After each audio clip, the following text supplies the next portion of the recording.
rumahnya sudah laku, jadinya mendapat uang cukup banyak. Kadang-kadang mengucapkan syukur, mungkin ayahnya mendapat gaji naik, atau kalau pegawai negeri kadang-kadang kita naik pangkat. Jadi banyak kali kita mengucap syukur. Tapi kadang-kadang ucapan syukur kepada Tuhan ini yang kita naikkan kepada Tuhan lebih banyak kepada hal-hal yang berhubungan dengan kebutuhan jasmani kita. Kalau kita naik pangkat, kalau kita senang dapat mobil baru, atau kalau anak kita sehat, anak kita berulang tahun, jadi lebih banyak kita mengucap syukur pada hal-hal yang berkaitan dengan kebutuhan jasmani kita. Jadi kadang-kadang ada hal-hal praktis yang langsung berhubungan dengan kehidupan kita. Memang kalau kita baca di dalam Perjanjian Lama, seperti misalnya saya bacakan dari Ulangan 28 ayatnya yang kedua sampai dengan kelima, memang ditekankan di situ bahwa segala berkat ini akan datang kepadamu dan menjadi bagianmu. Tapi dikatakan selanjutnya, diberkatilah engkau di ladang. Jadi berkaitan dengan hasil bumi kita. Diberkatilah hasil bumimu, diberkatilah hasil ternakmu, diberkatilah bakulmu, diberkatilah tempat adonanmu. Begitu juga kalau kita baca di ayat 8, Tuhan akan memberkati berkat ke atasmu di dalam lumbungmu, di dalam segala usahamu. Jadi memang betul, pada Perjanjian Lama penekanannya lebih banyak kepada berkat-berkat jasmani, berkat-berkat yang langsung berhubungan dengan kehidupan kita sebagai manusia. Ibu bapak yang terkasih, pada kesempatan bacaan kita pada sore hari ini, kita diajak oleh Tuhan untuk melihat kekayaan orang-orang yang terpilih. Itulah pokok bahasannya. Kalau ibu bapak lihat di Sabda Gunadharma atau Sabda Bina Umat, dikatakan berkat rohani di dalam Kristus.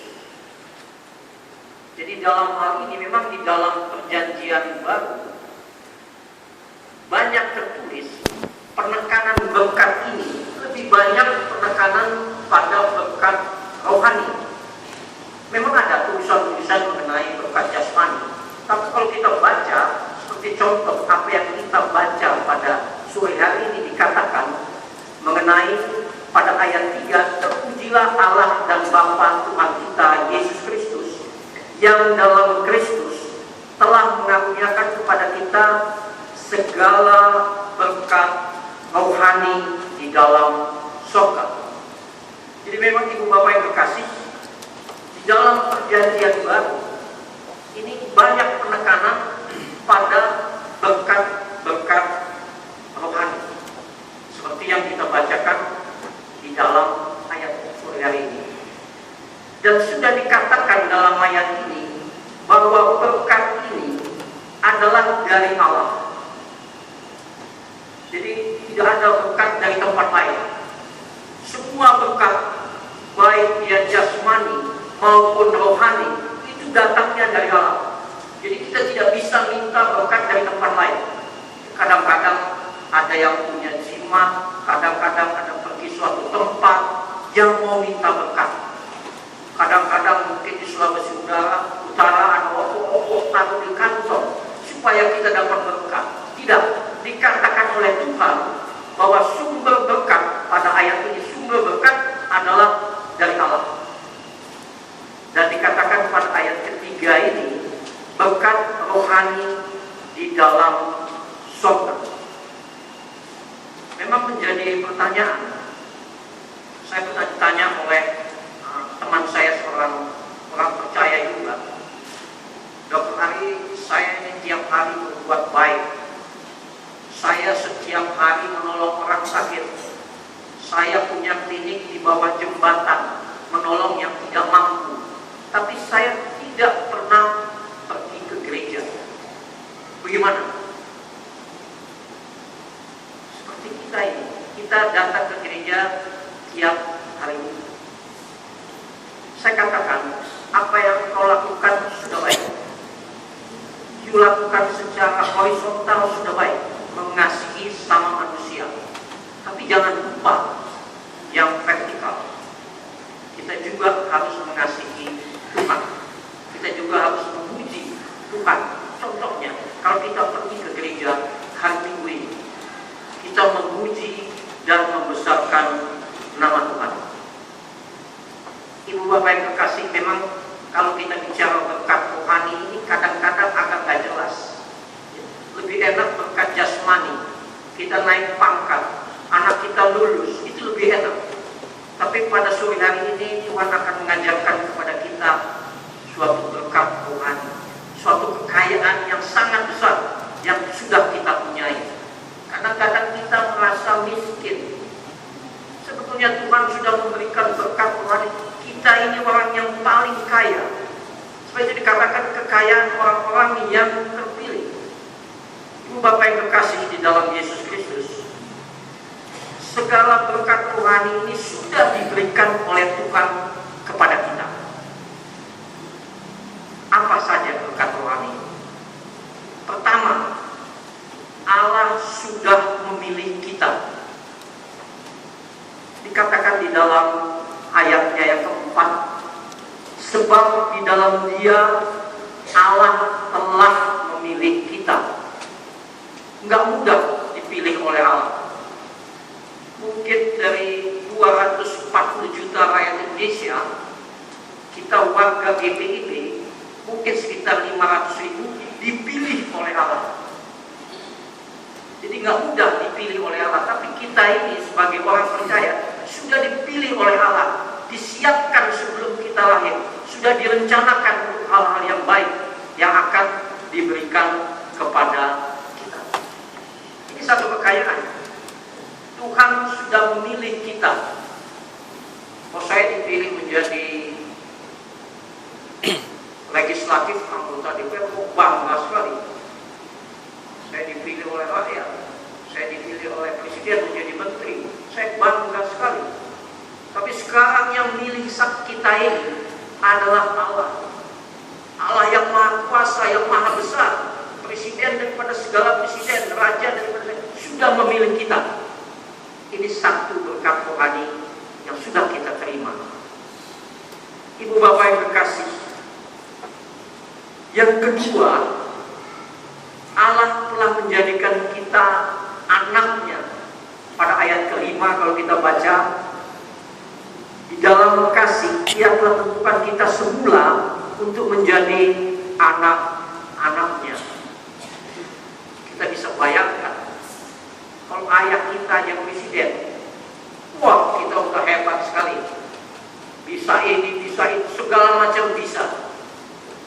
Sekarang kita ini anaknya Allah, jauh di atas presiden. Tuhan sudah menjadikan kita anaknya. Gak gampang diangkat menjadi anak Allah. Itu tidak gampang. Kita dipilih dan diangkat menjadi anak Tuhan. Ini suatu berkat rohani, suatu kekayaan yang sangat besar. Kita tidak pernah merasakan kita bahwa kita ini dipilih, kita ini diangkat menjadi anak Allah. Saya bisa bayangkan kalau saya ini anak presiden, waduh, segala macam saya mau bisa. Orang hormat kepada saya. Sekarang bagaimana kalau saya dipilih dan diangkat anak oleh Allah? Allah itu presidennya presiden, rajanya raja. Bagaimana hebatnya kita? Tapi kadang-kadang kita tidak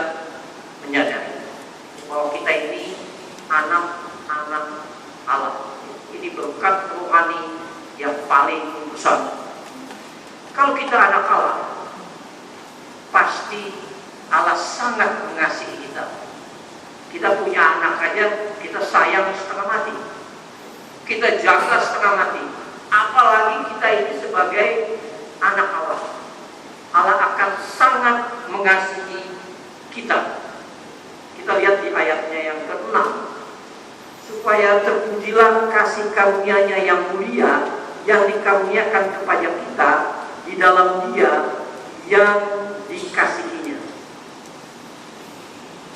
Bayangkan, kita dipilih Allah, kita diangkat menjadi anak Allah, kita sangat dikasihi oleh Allah. Mungkin kalau saya bacakan ayat Alkitab mengenai hubungan Bapa dengan anak pada Lukas 11 ayat 11 sampai 13 saya bacakan. Bapa manakah di antara kamu jika anaknya minta ikan daripadanya akan memberikan ular kepadanya itu ganti ikan? Tidak mungkin ada bapak mencelakakan anak.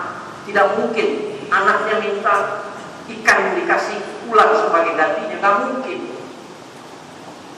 Jadi kalau kita minta kepada bapak, bapak akan berikan lebih daripada itu. Kita punya anak kita, Pak minta beliin dong buku 1, kadang-kadang kita bilang ambil 2, karena kita sangat mengasihi anak kita. Begitu pula atau bila dia minta telur, akan memberikan kepadanya kalajengking. Tidak mungkin seorang bapak memberikan kalajengking bila anaknya minta telur. Jadi jika kamu yang jahat, kita ini sebagai manusia-manusia yang berdosa, tahu memberi pemberian yang baik kepada anak-anakku, jadi kita aja sudah baik kepada anak kita, apalagi Bapakmu di surga. Dia akan memberikan Roh Kudus kepada mereka yang meminta kepadanya. Jadi kita ini kaya, kita punya ayah ini Allah yang maha kaya, maha kuasa. Kita tinggal minta kepada beliau, kita minta kepada Tuhan, pasti akan diberikan. Begitu juga kalau kita lihat di dalam Matius 7 ayat 9 sampai 11 sama, itu dikatakan bahwa seorang bapak sangat mengasihi anak. Ibu bapak yang terkasih, kita sudah dipilih, kita diangkat menjadi anak Tuhan, kita sangat dikasihi Tuhan. Dan selanjutnya dosa-dosa kita pun diampuni oleh Tuhan. Kalau kita baca pada ayat yang 7, ini dikatakan sebab di dalam Dia dan oleh darahnya kita beroleh penebusan, yaitu pengampunan dosa menurut kekayaan kasih karunia-Nya. Bagaimana gak hebat? Kita diampuni. Kemarin saya ada diskusi sama teman saya. Dia bukan warga gereja. Dia katakan ke saya, Dok, sebagai orang Kristen sangat beruntung. Saya kaget. Saya tanya, kenapa?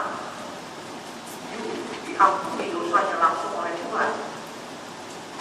Memang saya bilang itu kekayaan kita. Tuhan itu Bapa kita. Dia sangat mengasihi saya, dan Dia sudah mengampuni dosa saya, sehingga saya bisa datang ke rumah Bapa. Dan Bapa sudah mengirim anaknya yang tunggal, lahir, menderita, mati dan dikuburkan, pada hari ketiga bangkit dan naik ke surga. Lalu kita rayakan kemarin untuk menebus dosa-dosa kita. Ini suatu kekayaan buat kita. Saya kaget, teman saya tanya begitu.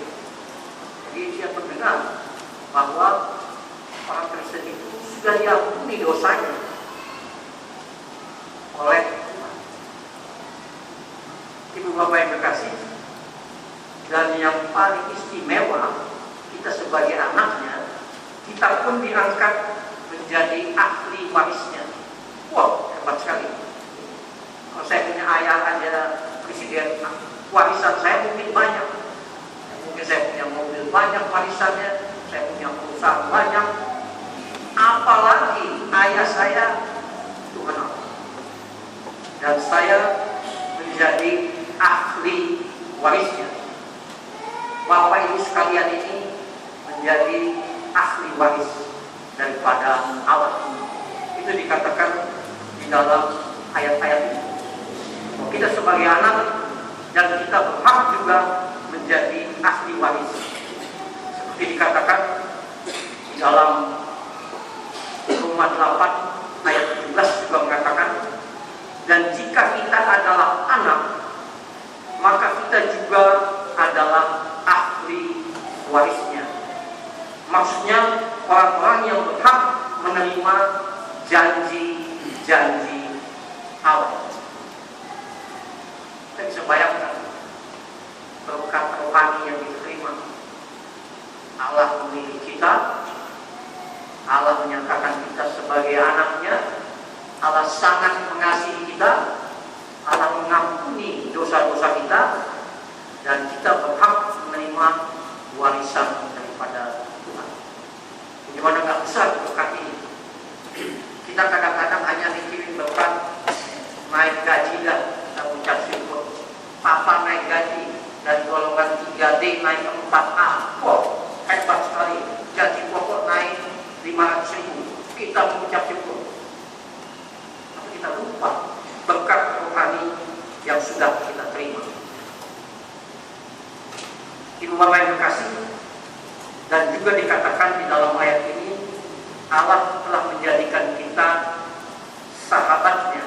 Kalau kita baca di ayat yang ke-9, dikatakan sebab Ia telah menyatakan rahasia kehendaknya kepada kita sesuai dengan rencana kerelaannya, yaitu rencana kerelaan yang dari semula telah ditetapkannya di dalam Kristus.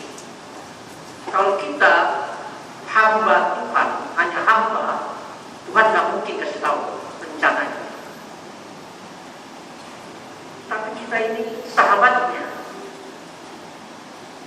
Kadang-kadang kalau kita sama hamba, sama driver kita, sama pembantu kita mau ngapa-ngapain kita nggak cerita sama dia. Nggak mungkin kita cerita sama dia. Tapi kalau sama sahabat, kita sedang susah, telepon sahabat, SMS sahabat. Aduh saya susah begini. Oh saya mau beli mobil baru begini. Oh suami saya mau naik pangkat, kita mau pindah ke Menteng sini. Cerita sama sahabat. Nah ini Tuhan menyatakan kita juga sahabatnya. Tuhan merencanakan apa yang akan dilakukan kepada kita. Itu dikatakan di dalam Yohanes 15 ayat 15, saya bacakan. Aku tidak menyebut kamu lagi hamba. Bayangkan, ibu bapak sekalian, termasuk saya, sahabat daripada Allah, bukan hamba daripada Allah. Sebab hamba tidak tahu apa yang diperbuat oleh tuannya. Tetapi aku menyebut kamu sahabat, karena aku telah memberitahukan kepadamu segala sesuatu yang telah kudengar dari Bapakku. Jadi apa yang Yesus dengar dari Bapa di surga disampaikan kepada kita sebagai sahabatnya. Bagaimana guys istimewanya kita? Kita sudah dipilih oleh Allah, kita diangkat anak oleh Allah dengan segala macam haknya, kita dikasihi oleh Tuhan Allah, kita diberi pengampunan oleh Allah, kita juga menjadi ahli waris daripada Allah yang begitu hebat, dan kita juga dijadikan sahabatnya oleh Allah. Ibu bapak yang terkasih, bagaimana hebatnya berkat rohani yang Tuhan berikan kepada kita. Ini menjadi kekayaan buat kita. Jadi kita kadang-kadang melihat kekayaan hanya mobil, pangkat, jabatan, punya anak tua, menjadi dokter apa belum, sekolahnya bagus apa enggak, dan lain-lain. Tapi kita lupa kekayaan orang-orang yang terpilih seperti kita ini. Begitu besarnya. Kekayaan seperti ini tidak bisa diberikan oleh dunia. Dunia hanya bisa memberikan kekayaan jasmani, pendidikan, kesehatan, kekayaan mobil, kekayaan di bank, deposito, itu dunia bisa berikan. Tapi kekayaan rohani hanya berasal daripada Allah Bapa kita. Itu hanya bisa diberikan oleh Tuhan. Dan Allah menjamin pemberian berkat-berkat ini dengan mengirimkan Roh Kudus. Kalau kita baca di ayat ke-14, dan Roh Kudus adalah jaminan bagian kita sampai kita memperoleh seluruhnya. Kita bisa bayangkan, kita dikasih berkat, dikasih jaminan oleh Tuhan. Ini saya kirim Roh Kudus sebagai jaminan. Dia menjadi pendamping Anda sebagai jaminan bahwa segala berkat rohani akan saya berikan kepada orang percaya, kepada kita semua ini. Nah, kadang-kadang memang sekarang ini banyak gereja memakai teologi kemakmuran. Banyak gereja-gereja berkhotbah mengenai teori kemakmuran, teori kesembuhan, teori kekayaan. Saudara-saudara sebagai pedagang, ucapkan syukur kepada Tuhan, berikan semua kolekte yang baik, saudara akan mendapat ganjarannya 10 kali lipat kekayaan. Saudara-saudara pujilah Tuhan, saudara akan disembuhkan daripada sakit jasmani. Banyak gereja-gereja menawarkan berkat-berkat jasmani. Memang kadang-kadang kata-kata berkat jasmani ini lebih menarik buat kita karena langsung bersinggungan dengan kehidupan kita.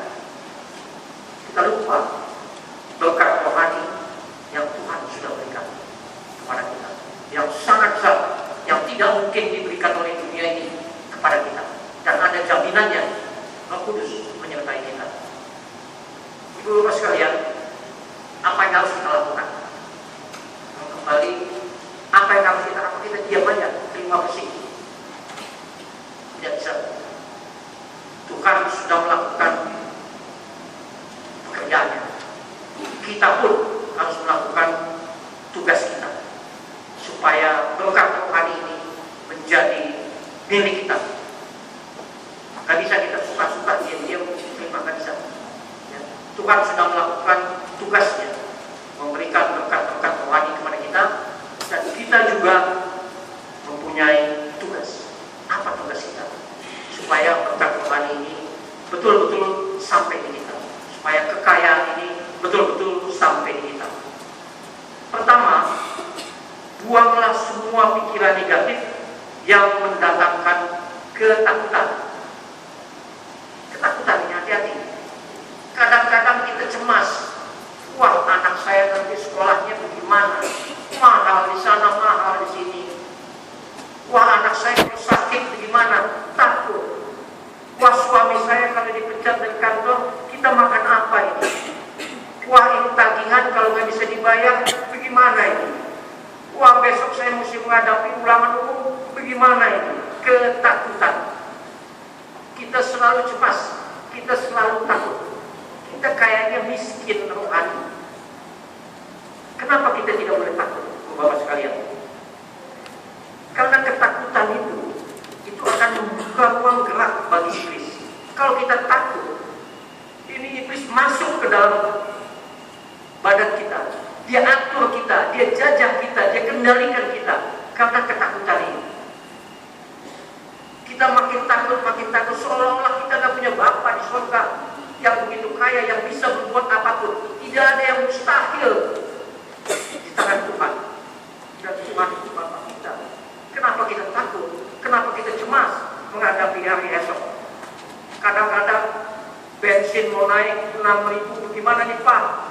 Mobil ini yang ini mesti diisi dari mana datangnya? Wah, ini kereta mau naik yang 1.500 mau diganti menjadi 6.000. Bagaimana saya nanti hidupnya? Saya mesti naik kereta, bagaimana bayarnya? Ketakutan.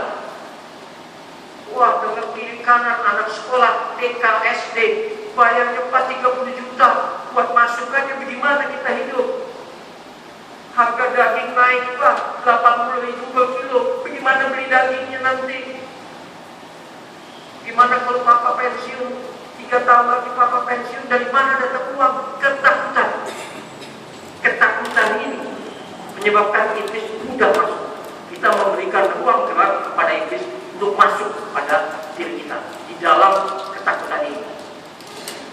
Dia akan menjajah, dia akan mendikte kita sehingga kita lebih jauh dari Bapa di surga. Jadi jangan kita masuk dalam ketakutan.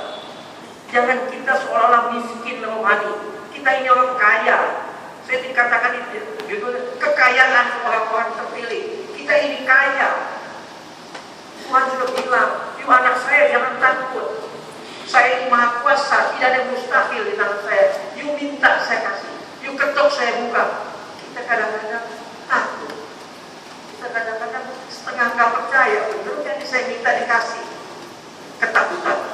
Jauhkan ketakutan ini supaya berkat rohani ini turun kepada kita.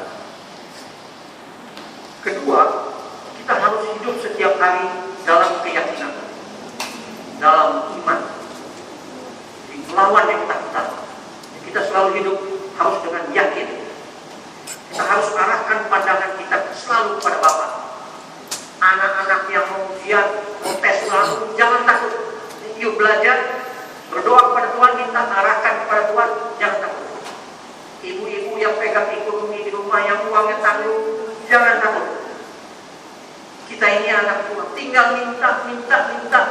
Kadang-kadang kita mintanya enggak telaten, minta sekali besok hari dikasih, ya udah. Minta kepada Tuhan. Dan Tuhan sudah katakan, saya akan memberikan. Engkau ketuk, saya buka. Engkau minta, saya berikan. Enggak mungkin Bapak memberikan yang tidak baik kepada anak. Ibu Bapak yang kekasih di dalam Yesus Kristus, kita harus percaya bahwa tidak ada hal yang mustahil bagi Tuhan. Kita sebagai anak-anak Tuhan yang dipilih oleh Tuhan, tidak ada yang mustahil bagi Tuhan. Jangan kita hidup hanya menaruh harapan pada duniawi. Kadang-kadang kita berpikir setiap hari hanya duniawi, kekayaan, jabatan, sekolah anak sampai jadi kita terbelenggu dalam pemikiran-pemikiran duniawi.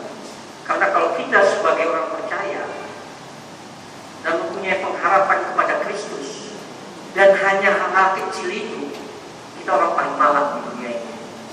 Kita punya Kristus, kita punya Bapa di surga, tapi kita hanya berpikir kecil. Kita hanya berpikir besok makan gimana buat bayar bensin. Itu hal-hal yang kecil, hal-hal duniawi yang sangat kecil. Kita harus berpikir hal yang besar, hal yang rohani kepada Tuhan. Kalau kita hanya berpikir kecil, maka kita adalah orang yang paling malang dari segala manusia. Kita punya Bapa yang maha hebat, tapi kita hanya berpikir hal-hal jasmani yang kecil. Dan Ibu Bapak yang kekasih, juga jangan biarkan rasa takut, rasa cemas di dalam hati kita. Karena kalau tidak takut, kita cemas, itu memberi ruang gerak kepada iblis untuk masuk. Dan ini akan menjauhkan berkat-berkat rohani yang sudah Tuhan berikan kepada kita dari surga. Amin.